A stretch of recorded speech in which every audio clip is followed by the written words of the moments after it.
aliens. They are a concept in which humanity cannot comprehend. A race or a known species that is seen neither as a foe nor a friend. Although, the one thing that many do consider, or one could even say, is the fear that they give off. The fear of the unknown. The unpredictable nature that these organisms may be capable of. And if they are real, or if they do become a part of the public eye, be ready for a surprise that you will never expect.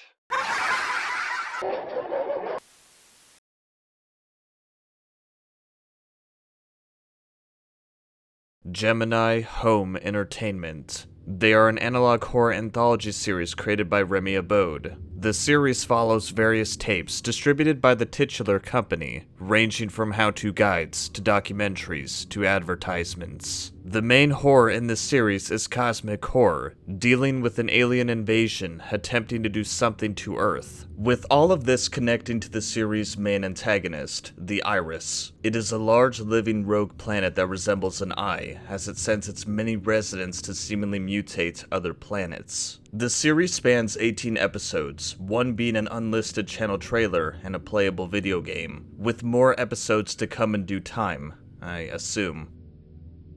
Good morning, everybody. Today we shall be covering a channel that is shrouded in mystery, with the intentions of shocking viewers with cryptic storytelling. It also features episodes that display vague imagery, horror, and lots more to unpack. I shall attempt to cover many of the episodes this channel has to offer, and I shall describe the details as to what is showcased. This channel has astonishingly beautiful work of art that I simply could not help discussing, given my previous research with Local 58. I just felt it was necessary to do somewhat of a follow-up for these analog channels. Now, without further ado, let us begin this documentary. Thank you all for showing up today. Make sure to leave a subscribe, leave a like, and I hope you all enjoy this video.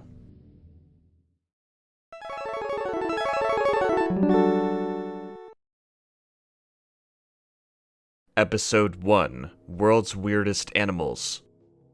At the start, the video begins with the title sequence and prelude to the first animal, showing that its habitat is in Wilkin County, Minnesota. The animal in question is the greater prairie chicken, a small grouse that inhabits the central United States, and may be a familiar animal to people who live in the area. The transition for the second animal is shown, the animal being the burrowing owl, an owl that lives in the burrows in the ground that used to live all over America, but now only resides in small patches of North America, with the critter being another common sight in some places. The video then transitions to the first animal, a creature known as the wood crawler. Wood crawlers are stealthy hunters who could traverse most terrain without making a sound. They prefer to live in burrows underneath the homes of large families of humans, where swarms of the creature can adapt easier. It then cuts to a recording of a wood crawler emerging from a doorway after attacking a family. It also cuts to a montage of fake people, husks of humans who have been replaced to attack and kill other humans who approach them. After a while, a fake human notices the cameraman before running over and attempting to kill them,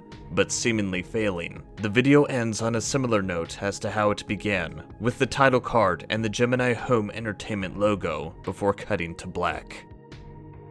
Episode 2, Storm Safety Tips.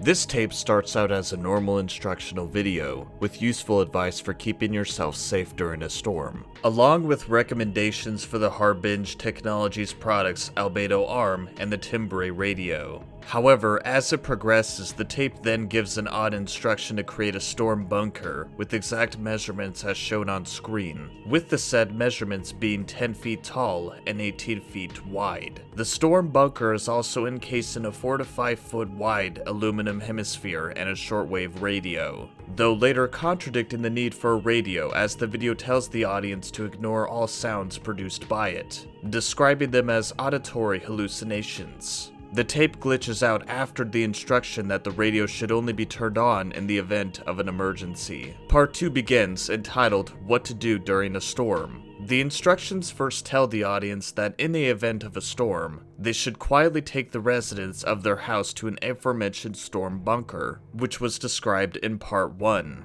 The tape remarks that your home does not belong to you now, following the first instruction, quickly moving on to the second. which is to turn on the shortwave radio, which, as previously mentioned, should be ignored. The final step tells the audience to remain calm, as their tears are made of salt, an implication that woodcrawlers, the assumed antagonist of the episode, are attracted to it. Part 3, titled After a Storm, begins unceremoniously right after telling the audience to carefully leave their bunker to survey potential damage to their home if they believe the storm has passed, and if there is significant damage, to check for movement. Something described as the quote-unquote chime is described, with the tape telling the viewer that if they hear it, the storm has passed. It then instructs us to look to the field. If the viewer sees what the tape described as lights, they are to seek shelter in their bunker once again. The tape glitches out once more, and a shot of a field is shown, remaining relatively normal until the aforementioned lights begin appearing rapidly, with the video cutting out after they begin doing so. The tape then resumes with a darker background than before. It continues to remark cryptic phrases such as "under your feet" and "crawling through the floor," possibly referring to the wood crawlers or an entirely new entity as a whole. A still image is shown of a siren, with bells being heard in the distance. This is all quickly reverted when the tape reverts to a state of normalcy, congratulating the viewer for being well equipped to defend them and their family from storms. The credits are shown and the video ends. Episode 3, The Deep Blue. The video begins with some shots of a beach and waves crashing against rocks as the logo fades in. The tape then proceeds to tell various facts, with some errors about the ocean, involving its wildlife, geography, and specific locations. It proceeds as normal until it reaches the Marianas Trench, when it cuts to footage from a marine probe, before being told that nothing can live within the Marianas Trench. It then cuts to a video of an ocean resident, a cycloptic, octopus-like creature, that moves a small amount towards the camera before the video cuts to the ending. The video ends with some more peaceful waves and the Gemini Home Entertainment logo. Episode 4, Artificial Computer Learning.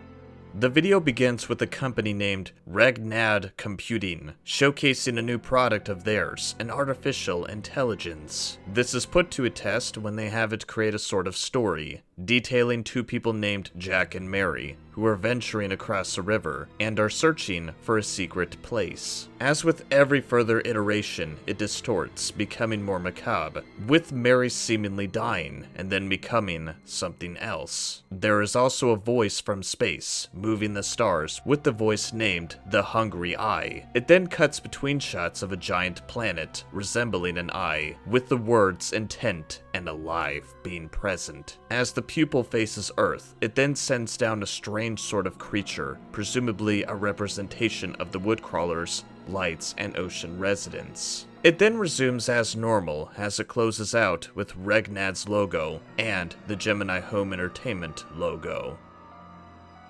Episode 5, Our Solar System.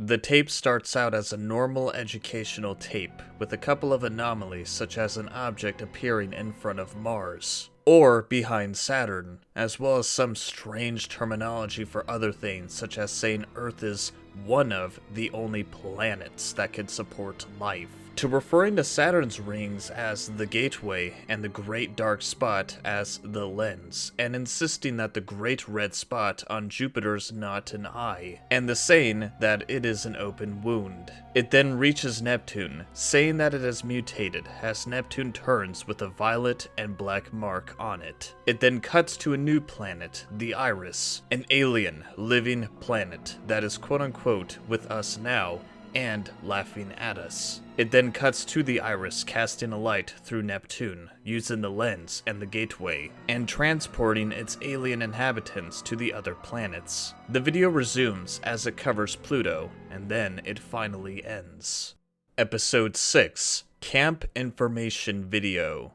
This video starts out as a normal informative video for Moonlight Acres Camp, It shows some activities, but an odd one pops out with the Lights in the Sky event, with airborne versions of the lights from storm safety tips appearing so that they may harvest people. It then switches to accommodations and shows off their cabins. While noting that they are burrow-free, it continues presenting its cabins, even showing some security, such as a Wayland WPS 3000, before a shot of a door with rapid knocking sounds. Then the tape changes to mythos. The tape goes over the camp's mythos, such as rumors of well-dressed men and a titanic creature. It then runs through a list of people who answered the door and were made into vessels, before showing a gardener was responsible for asking to enter and luring people out. It quickly cuts between the giant moving, showing its face in the window, and the door opening.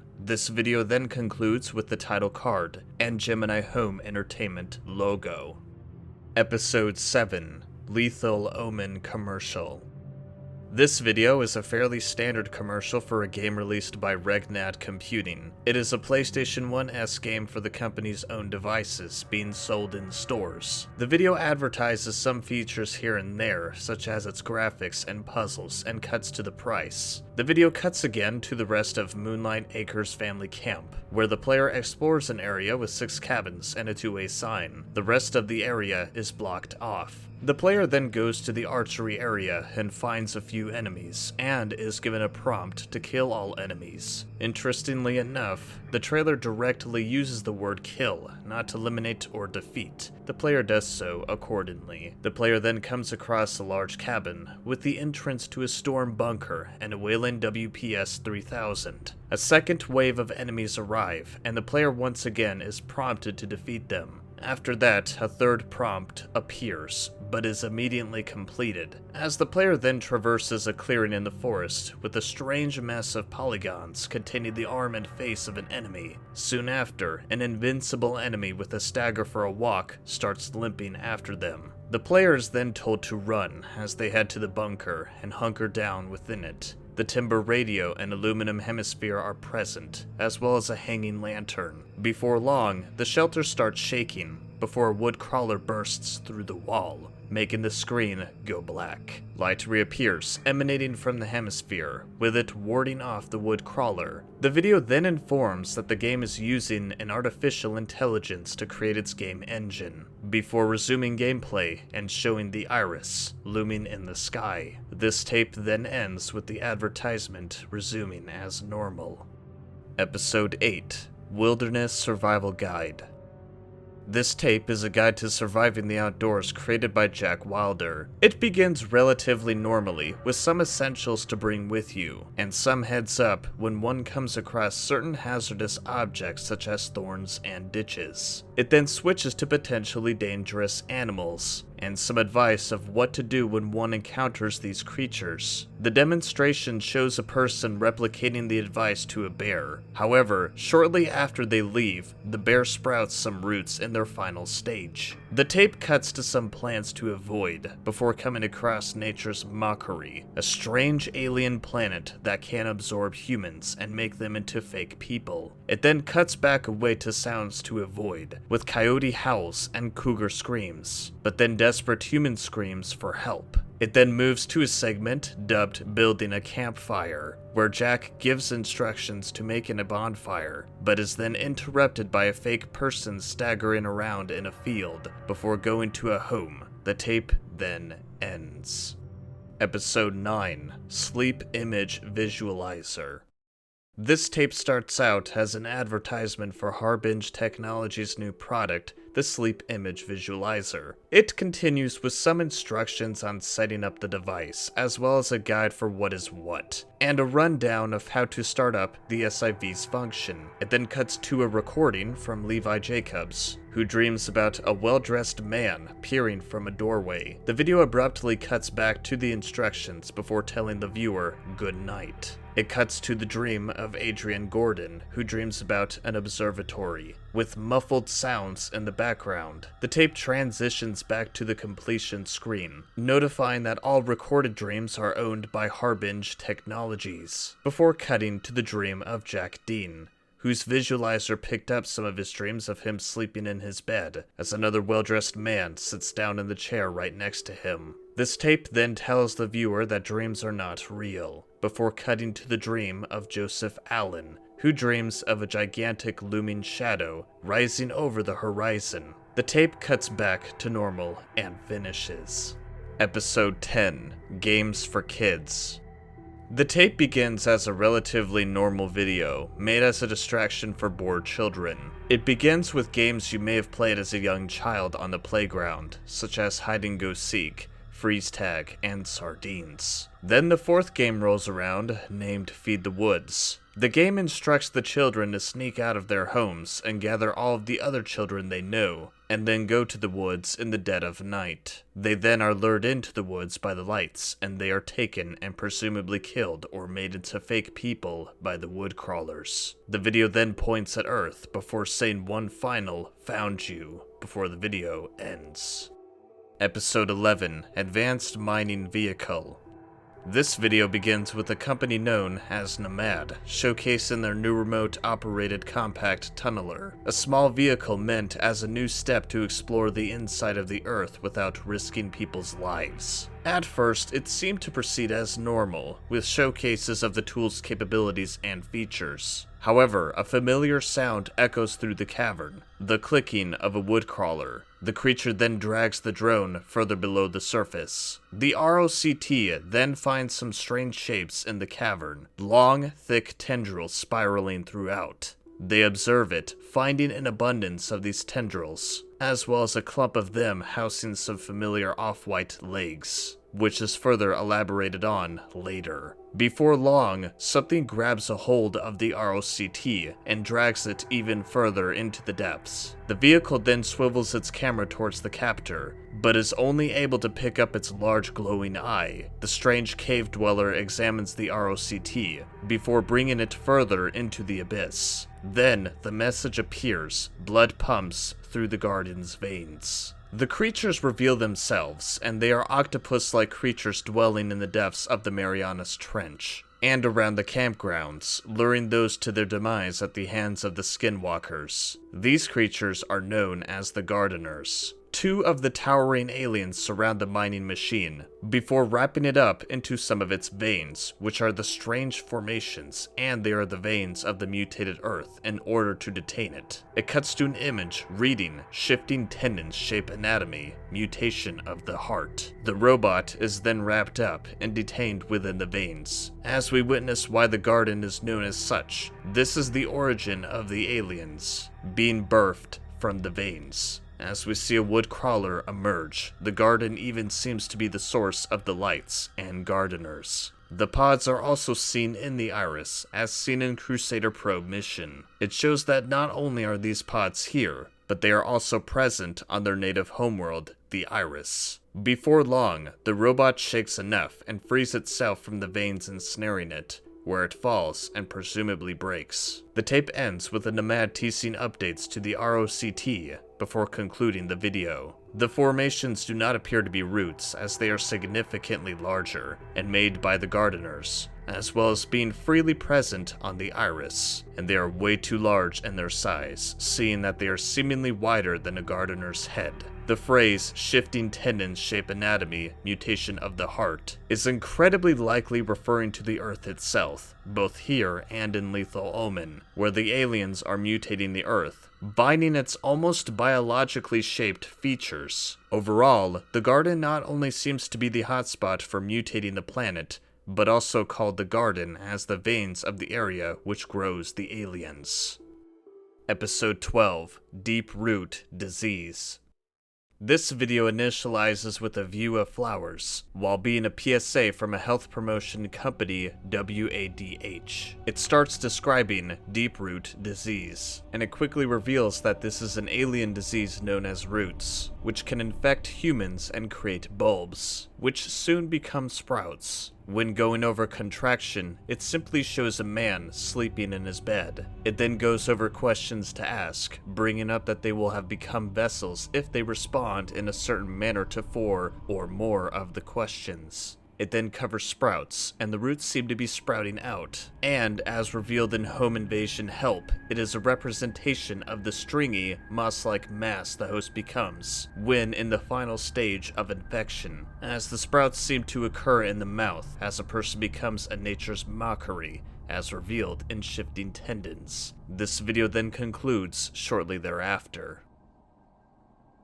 Episode 13, Monthly Progress Report. The video starts being a new video from Regnad Computing. Regnad announces its new project with some additional information regarding such things as the artificial computer learning and lethal Omen commercial. Things take a turn though when they reveal their client, the Iris, who they communicate with using the root-infected computers. The Iris then tells them about Mary seeing the gateway die, new things roam the feeding grounds, and the Harbinger guards in vain. It then is asked about Jack, but the Iris responds with "Jack is with us now" 5 times, and then once saying Jack is us now. The video then goes back to quote-unquote normal, with Regnad saying that they will see their client face to face in at least 7 months. The video ends. Episode 14, Christmas Eve Party. The tape begins at Moonlight Acres Family Camp, where many people are attending the titular event. The video showcases multiple surrounding areas of the cabin, such as the nearby forest and a snowman, as well as the sky and a shot of and in the cabin. However, the video cuts to dead silence as a small clearing in the woods is shown, before something sets afoot in the area. It cuts back to and inside the cabin, where a blackout occurs, before going into the cabin and seeing the creature's hand on top of the roof, with it sliding down and out of sight. It then cuts to some more strange sounds, before the wretch rampages through the cabin and kills all but 2 people. The video then shows a short slideshow of the cabin, Jack Dean, and Alex Whittler, and then who the strange creature is, Mary Dean. The video then concludes. Episode 15, Home Invasion Help.